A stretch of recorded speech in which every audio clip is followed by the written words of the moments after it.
Hi, and welcome to this quick tool review. This is an exciting one because I just received my oven from Stan Zinkowski at BarZ Industrial. And if you saw my first live attempt of streaming there, you could see me out the BarZ with the final assembly of my oven and checking out Stan's shop. I've worked with Stan several times, helping him build some of these ovens just to learn some sheet metal work. And the guy is just a font of knowledge. Can't stress enough how much I appreciate him taking the time to teach me. I'm sure that what little help I gave him was nowhere near what all of the information he taught me was worth. So this is a duplex oven. He makes a hot shot and a hot shot duo. This oven is a dual oven and requires a 20 amp circuit. The other oven requires only a 15 amp circuit at 110 though. Which is really handy, so it's not too inconvenient for people to have.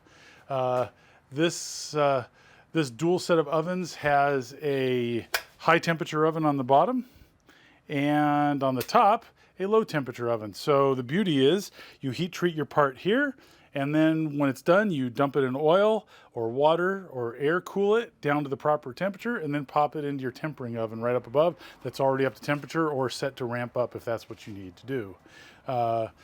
Pretty nicely done, double insulated with an air gap between the ovens, all stainless steel construction, using PID controllers, which stands for Proportional Integral Differential Controller. And these are sort of an advanced approach to reaching your temperature in the most efficient manner possible. And that's what the whole design is. So as it says right here, top oven on the left, which is your low temperature oven, and duplex oven on the right. And Stan has pre-programmed this thing for a break-in routine, which I will run in a moment. So that one will ramp all the way up to 2,000 degrees and then come back down to anneal the coils in here, the heating elements, because if you don't, they become fragile and they have much shorter life expectancy. So that's all part of the process. The outside of this case has two temperature sensors on it, one down below for the lower oven, one for the upper oven. If anything gets over 100, the fan turns on back here, which is, I don't know if you can see it there, but there's a nice fan back here. And the fan draws air from the bottom through holes in the bottom all the way up through everything, through all the electronics and out the back. So pretty nice design. And the dual controllers, this one is a full ramp and soak controller, which lets you, bring the temperature up to a certain point at a certain rate, hold it there for a certain amount of time, then go to the next temperature, and so on and so forth. This one just is timed to get to a certain temperature and hold for a certain amount of time, or it has up to 2 timers, but we're only going to use one of them here. He has a control power off there, and he also has a heat enable, so you could actually check your program to see if they run right without actually engaging the coils here. A bunch of things will disable the coils. So if the temperature sensors go off, they will, no, I'm sorry, that's incorrect. Temperature sensors are just for the fan, but you have a disconnect on each door. So if the door is open, then it'll turn off the coils so you can't accidentally get electrocuted. A very nice feature. I believe there is an over temperature alarm sensor inside, and both of these guys can fire off this alarm here. So if you set the alarm to go after a certain amount of time, or maybe it's just the one on the right, I might be mistaken about that. I have to read the instructions a little more clearly on that one. I forget what Stan said about that. So this alarm can alert you when the process is over. This one on the left here is a much more simplistic temperature controller, and you program all this one from the front panel. The one on the right, you can either program it from the front panel, or you can pop it out, and it has a micro USB connector. I don't know if you can see it here, but right here is a micro USB connector, and Novus gives free software that you can download, and you can program quite a few parameters. I think it's over 100. So if it's more convenient, set up your ramp and soak cycle that way, it's all set to go. Anyways, I am really excited to use this oven. Again, it requires a 220 outlet, and I'm sorry, it requires a 110 outlet at 20 amps. It says right here 120 at 2200 watts. And he gives you instructions for your first time soaking to break in the oven. He gives you oven temperature settings, and the whole ramp soak cycle analysis here. So a quick cheat sheet, so you can just jump on in and do a really quick setup if you're like in a hurry. And he gives you the original Novus manuals. He also gave me some decals to put on random spots on this, but to be honest, I love the stainless, and although I love to advertise for Stan, I don't know that I want to put decals on the sides. Maybe I'll put some his BarZ Industrial on the side of the control box there, but I don't think I'll be putting any along the side here. Maybe, we'll see. Anyways, I'm really excited about this, and he gives some really good instructions what to expect, because there's all kinds of manufacturing lubricants that have to be burned off.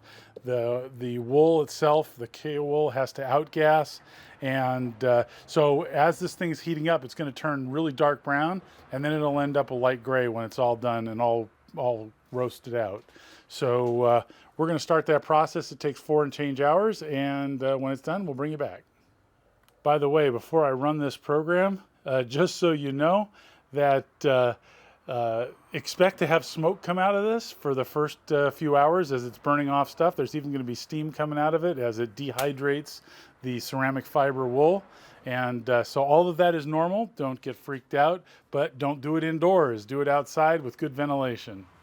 So to start the process, you hit run once, and it'll go to eProgram yes, run yes, keep hitting the P button, and back to the main menu, and it'll start on it. It's already started, so you can see it ramping up really quickly. And it first goes to 400 degrees where it holds for a half an hour, and then it's going to go to 45 minutes, 5 to 600, and then it's an hour at 700 to 1,000, an hour at 1,100 to 1,300, half hour at 1,400 to 1,700, half hour to 1,800 to 2,000, and then it cools down to 400, slowly annealing the heating elements, which is key. All right, we're up to 1,300 degrees, as you can see there, and I'm going to give you a quick peek inside the oven. One thing Stan did that was really good is that he loaded the ovens up halfway when he was trying to calculate how much wattage he needed, and what that allowed him to do was to find out at a half load situation how quickly the oven would rise in temperature. Without any load at all, it rises extremely fast, and he wanted to make sure that at a half load at least it would be acceptably fast. So he did a good job. Here's a look inside the oven. You'll see it's starting to clean up all the debris.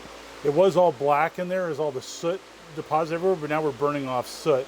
So I'm going to give you a quick view here. We don't want to open it too long. There you go. You can see the humidity come out and condense over here.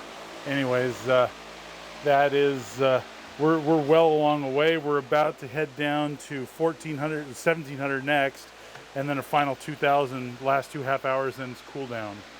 So we're almost done with the break-in process, and it's working really well. You notice the temperature dropped, but came back really quickly. So excellent design. Kudos to Stan. Alrighty, so all said and done, I finished the thermal cycle on this guy, and you can see now that the soot moved to the outside ring here where it was cooler and not hot enough to burn off, but the inside is nice and clean now. There was that black line around the coils before, and that's all gone. Same with the door, the dirt sort of moved to the outside, the soot did. So we are good to go. And I gotta say, after using this oven, it heats up really quickly, and I want to give Stan a big thumbs up for the price. This oven is an excellent bargain. Can't be matched out there by other professional, I'm going to say other professional ovens, because even though this is being made by a guy in his workshop, Stan designs ovens and paint booths for a living, and so he really knows what he's doing. So you're getting a professional oven, and the build quality is absolutely outstanding. I could tell you for a fact that when I was there working with him, his care and concern about every detail was paramount, and it didn't matter how much extra work it was, it had to be done right. So big thumbs up for the Hot Shot Duo, and the Hot Shot is essentially just a double version of this. So big thumbs up on ovens from the BarZ Industrial. Highly recommended. Check them out. Stan Zinkowski, BarZ Industrial, Hot Shot Duo oven.